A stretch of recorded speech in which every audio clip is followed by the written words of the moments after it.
আমি সকলকে বলে দিতে চাই, আমরা নোয়াখালীদেরকে কোনোদিন জাগাবেন না, তাহলে আপনাদের ঘুম কিন্তু হারাম হয়ে যাবে। নোয়াখালী একবার যদি জেগে উঠে পুরান বাংলাদেশকে দেখিয়ে দিবে নোয়াখালী কি জিনিস। আমরা 7 লক্ষ রেমিটেন্স যোদ্ধা অলরেডি তারা ঘোষণা দিয়ে রেখেছে, নোয়াখালীকে যদি বিভাগ না করে তারা রেমিটেন্স শাটডাউন ঘোষণা করবে। বাংলাদেশের মধ্যে যদি 20 জন ব্যবসায়ী থেকে থাকে, তার মধ্যে 12 জন নোয়াখালীরা।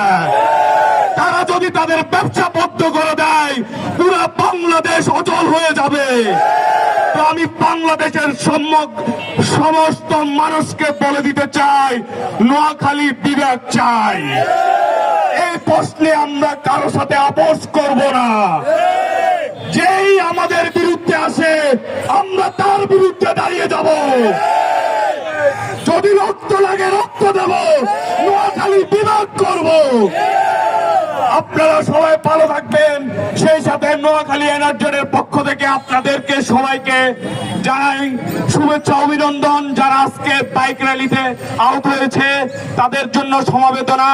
আর সামনে যে কোনো আন্দোলন সংগ্রামে নোয়াখালী রাইডার্স আপনাদের সাথে সব সময় আছে, থাকবে। যখন ডাকবেন আমরা আপনাদের অগ্রভাগে থাকবো ইনশাআল্লাহ।